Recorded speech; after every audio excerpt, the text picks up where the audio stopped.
नमस्कार दोस्तों, आप देख रहे हैं एचवीएस स्टडीज़। इस वीडियो में आपके लिए 30 मार्च 2023 का करंट अफेयर लेकर आ गए हैं। साथ में हम स्टैटिक जीके और रिलेटेड करंट अफेयर का रिवीजन करते हुए चलेंगे। अगर आप इस चैनल पर पहली बार आए हो तो चैनल को सब्सक्राइब कर लीजिएगा। वीडियो अच्छी लगे तो वीडियो लाइक करके ज़रूर जाइएगा। अगर आपको ये वीडियो अच्छी लगे तो आपसे अनुरोध करूंगा कि आप वीडियो शेयर भी ज़रूर कर दीजिएगा। चलिए बात करते हैं लास्ट डे के क्विज की। तो लास्ट डे आपसे क्वेश्चन पूछा गया था, who has been selected as the new head of the new development bank। तो न्यू डेवलपमेंट बैंक के नए प्रमुख के रूप में किसे चुना गया? आप सभी ने आंसर दिया था दिल्मा रोसेफ का, और दिल्मा रोसेफ ही यहाँ पर नई हेड चुनी गई हैं। ध्यान रखिएगा, ब्राज़ील से बिलोंग करती हैं। आप सभी ने आंसर सही दिया था और डिटेल में दिया था। आज का पहला क्वेश्चन है, in which country the public came on the streets to protest against the proposed judicial reforms after which the government had to bow down। तो प्रस्तावित न्यायिक सुधारों के विरोध में किस देश में जनता सड़कों पर उतर आई, जिसके बाद सरकार को झुकना पड़ा? आंसर होगा न्यायिक सुधार के विरोध में, आंसर होगा इजराइल। इजराइल में प्रधानमंत्री के द्वारा ये अनाउंस किया गया कि वो न्यायिक सुधार करने वाले हैं। बेंजामिन नेतन्याहू आप देख सकते हैं प्रधानमंत्री हैं, उनके द्वारा न्यायिक सुधार करने की अनाउंसमेंट की गई। न्यायिक सुधार की वजह से लोग जनता स्ट्रीट पर उतर आई और विरोध करने लग गई सरकार का। ऐसा क्या न्यायिक सुधार कर रहे थे? तो आपको बता दूं, इनके द्वारा न्यायिक सुधार में ऐसा सुधार किया जा रहा था कि जो सुप्रीम कोर्ट है वहाँ पर जो भी जज चुनकर आने वाले हैं वो सरकार के द्वारा, प्रधानमंत्री के द्वारा चुने जाएंगे। और भी बहुत सारे रिफॉर्म्स हैं, लेकिन मुख्य रिफॉर्म ये है जिसकी वजह से जनता को ये लगता है कि सरकार के नियंत्रण में आ जाएगी न्यायिक प्रणाली। इसकी वजह से उन्होंने विरोध करना शुरू कर दिया और उनके विरोध के कारण अब इजराइल के प्रधानमंत्री पीछे हट गए और उन्होंने इसको वापस ले लिया। अब इजराइल की बात कर लें तो इजराइल के प्रेसिडेंट इसाक हर्जोग हैं, प्राइम मिनिस्टर बेंजामिन नेतन्याहू है, कैपिटल जेरूसलम है, करेंसी इजरायली न्यू शेकेल है, कोस्टलाइन इसकी मेडिटेरियन सी में पड़ती है।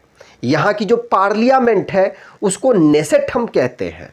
और ये जो बिल है रिफॉर्म, जुडिशियल रिफॉर्म बिल, इसको 24 मार्च 2023 को पास किया गया था। कहाँ से? नेसेट से, जो कि पार्लियामेंट ऑफ इसराइल है। आगे बात करें, अगला question, who's becomes Scotland's youngest first Muslim leader. तो स्कॉटलैंड के सबसे युवा पहले मुस्लिम नेता कौन बने हैं?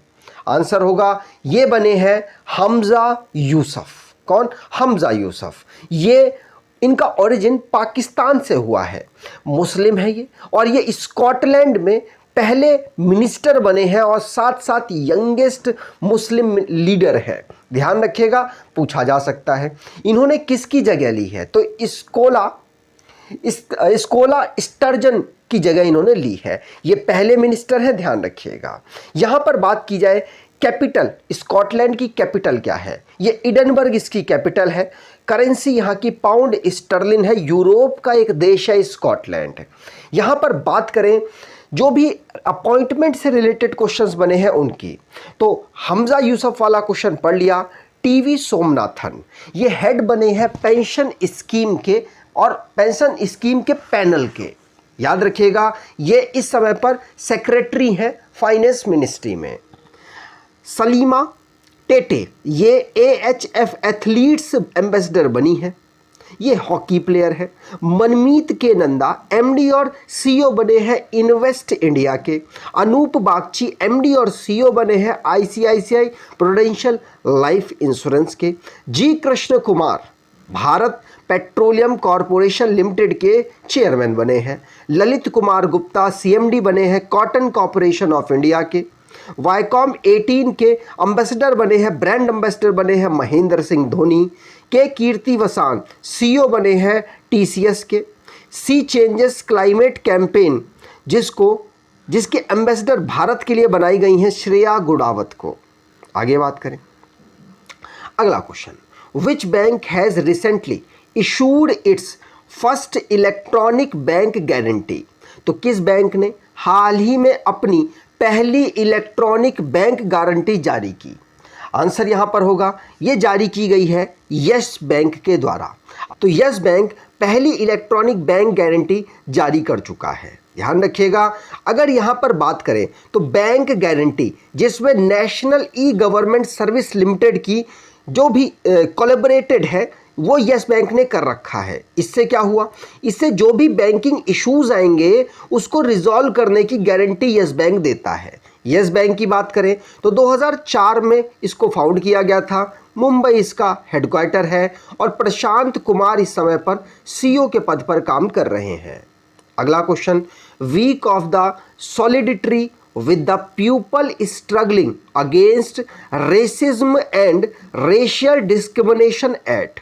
तो जातिवाद और नस्लीय भेदभाव के खिलाफ संघर्ष कर रहे लोगों के साथ एकजुटता का सप्ताह कब मनाया गया?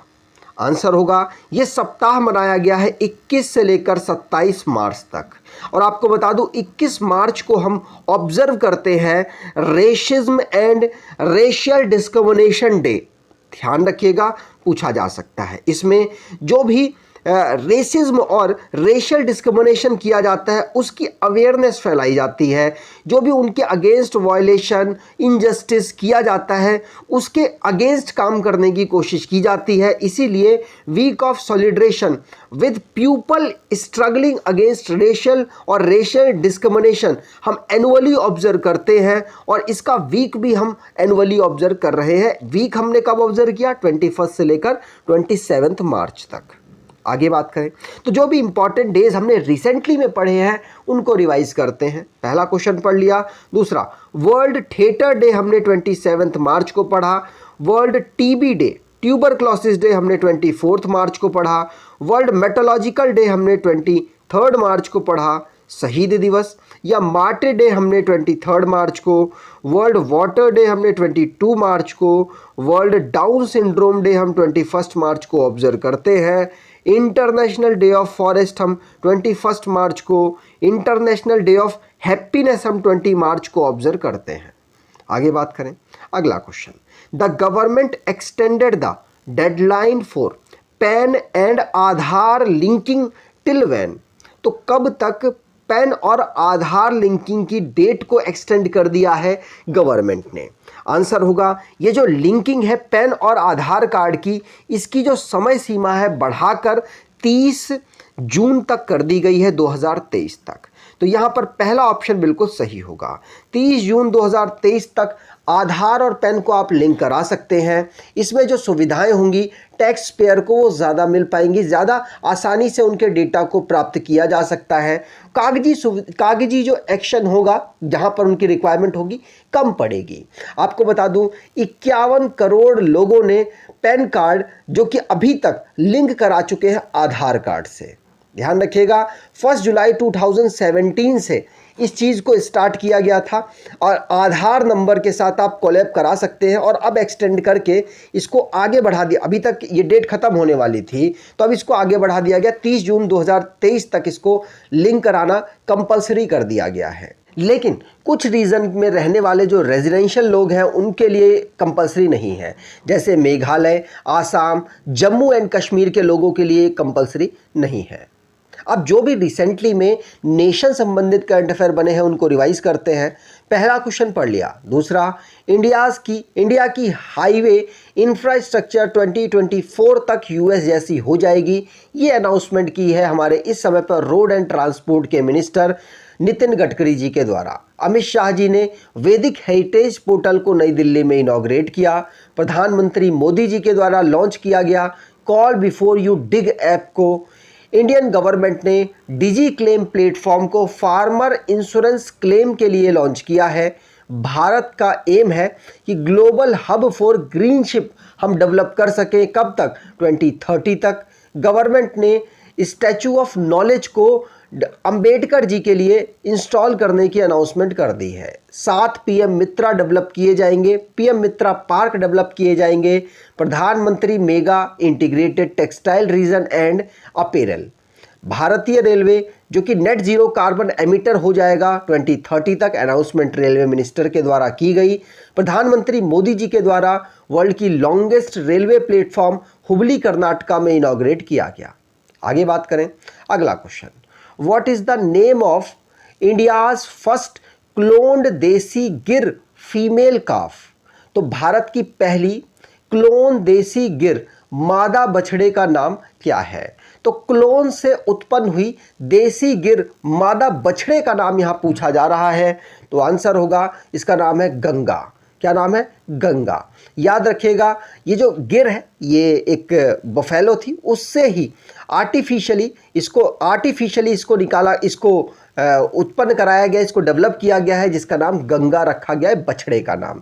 इसको ये जो क्लोन्ड फीमेल काफ है ये किसने कराया था? तो आपको बता दूं, ये national dairy research institute Karnal के द्वारा किया गया। ध्यान रखिएगा, और इसका नाम गंगा है, आपको ये भी ध्यान रखना है, पूछा जा सकता है। काफ का नाम क्या है? गिर है, ठीक, और देसी ब्रीड है। इससे बेनिफिट क्या होगा? इससे 15 लीटर मिल्क पर डे ये प्रोड्यूस कर सकता है, इसके पास कैपेबिलिटी होगी। और गुजरात में ये जो पूरा प्रोसेस है वो हुआ है, ये भी ध्यान रखिएगा। और साथ साथ जो ये नया ब्रीड उत्पन्न हुआ है, इससे डिसीज रेसिडेंट, हीट टॉलरेंट और high milk producing quality develop करने के लिए इसको ऐसा कार्य किया गया है। और अगर ये सक्सेसफुल होता है तो यकीन मानिएगा कि आगे चल के मिल्क प्रोडक्शन में भारत का नंबर आगे बढ़ सकता है। अगला क्वेश्चन, अंजी खाद bridge which was seen in the news is located which state और यूनियन टेरिटरी? तो समाचार में देखा गया अंजी खड्ड पुल किस राज्य और केंद्र शासित प्रदेश में स्थित है? तो आंसर होगा, अंजी खाद ब्रिज जम्मू कश्मीर में अवेलेबल है। ये जम्मू कश्मीर को भारत के अन्य रीजन से जोड़ने का काम करेगा। और ये केबल्ड ब्रिज है, आप यहाँ पर देख पाएंगे। तो केबल ब्रिज है, और दूसरा इंपॉर्टेंट जम्मू कश्मीर का ये ब्रिज है। याद रखिएगा, अंजी खाद ब्रिज। चेनाब ब्रिज के बाद ये दूसरा मोस्ट इंपॉर्टेंट ब्रिज है। आपको बता दूं, चेनाब उधमपुर, श्रीनगर और बारामूला रेल प्रोजेक्ट के थ्रू जोड़ता है। और अंजी खाद ब्रिज की बात करें तो इसको मई 2023 तक ऑपरेशन में लाया जाएगा। ये भी एक केबल स्टेट रेलवे ब्रिज है, और चेनाब ब्रिज भी रेलवे ब्रिज है। ध्यान रखिएगा, ये यूनियन टेरिटरी कश्मीर को रेस्ट ऑफ इंडिया से जोड़ने का काम करेगा ट्रेन के माध्यम से। आगे बात करें, जम्मू कश्मीर के बारे में बात करें तो जम्मू कश्मीर को स्टेट से यूनियन टेरिटरी कन्वर्ट किया गया था अगस्त 2019 में, लेकिन इसको लागू किया गया था 31 अगस्त 2019 को। 31 अगस्त 2019 को यूनियन टेरिटरी बन गया जम्मू कश्मीर और लद्दाख। कैपिटल जम्मू कश्मीर की श्रीनगर है, समर की, जम्मू है विंटर की।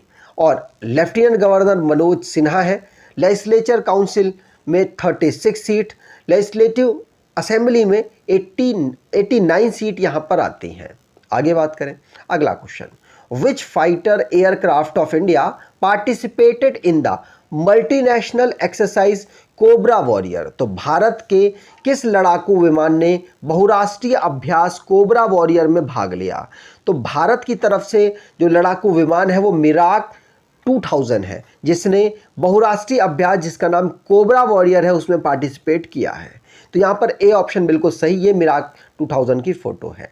यहाँ पर बात करें तो कोबरा वॉरियर को यूनाइटेड किंगडम यूके में मार्च 2023 में कराया गया। और इसमें किस किस देश ने पार्टिसिपेट किया? तो Bharat, UK, Finland, Sweden, south Africa, Saudi Arabia और यूनाइटेड स्टेट सिंगापुर के द्वारा यहाँ पार्टिसिपेट किया गया। कोबरा वॉरियर की बात करें तो 2 साल में इसको एक बार ऑर्गेनाइज कराया जाता है। इसको होस्ट किया है रॉयल एयरफोर्स जो कि यूके की है। और 2023 में 70 एयरक्राफ्ट इसमें पार्टिसिपेट लगभग करेंगे। भारत की एयरफोर्स के हेड की बात करें तो air chief marshal V R. Chaudhary ji इस समय पर भारत के चीफ हेड है, मतलब एयरफोर्स के हेड है। और ये 27वें नंबर के हैं, नंबर भी ध्यान रखेंगे। जो भी डिफेंस से रिलेटेड करंट अफेयर बना है उसको रिवाइज करते हैं। जैसे अफ्रीका और भारत के, अफ्रीका के बहुत सारे देश और भारत ने यहाँ पर एक एक्सरसाइज की जिसका एफिंडेक्स 23 नाम रखा गया, पुणे में ऑर्गेनाइज कराया गया। डीआरडीओ के द्वारा human factor engineering military platform workshop को ऑर्गेनाइज कराया गया। आईएनएस द्रोणाचार्य को prestigious award president Droupadi Murmu colours award से सम्मानित किया गया। भारत और सिंगापुर के बीच की एक्सरसाइज बोल्ड कुरुक्षेत्र जोधपुर में ऑर्गेनाइज कराई गई। भारत और फ्रांस के बीच में एक एक्सरसाइज हुई, मैरीटाइम एक्सरसाइज हुई। लद्दाख में गीता राणा पहली वुमेन कमांडर बनी है जिनको आर्मी की बटालियन सौंपी गई है।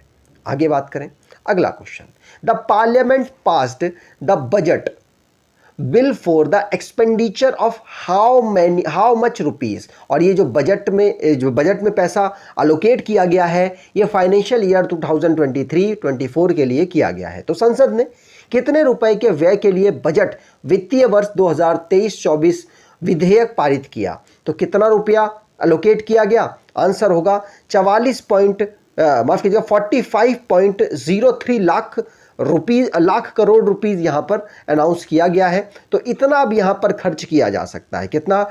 45.03, ध्यान रखेंगे, पूछा जा सकता है।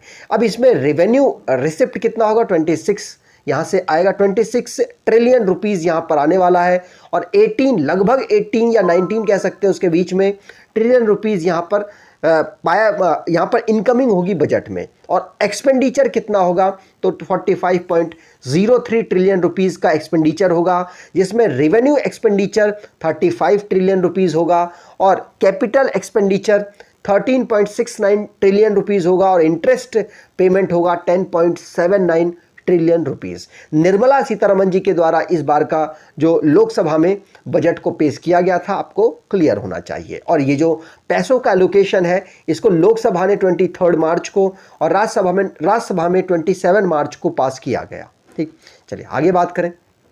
आज का quiz, who is honoured with Kerala's highest civilian honour, तो किन्हें केरला का सर्वोच्च नागरिक सम्मान से नवाजा गया? कमेंट बॉक्स में डिटेल में आंसर दीजिएगा। अगर आपको ये वीडियो अच्छी लगी है तो आपसे अनुरोध करूंगा वीडियो को लाइक कर दीजिएगा, चैनल को सब्सक्राइब कर लीजिएगा और एटलीस्ट अपने कुछ दोस्तों तक वीडियो को शेयर जरूर कीजिएगा। धन्यवाद।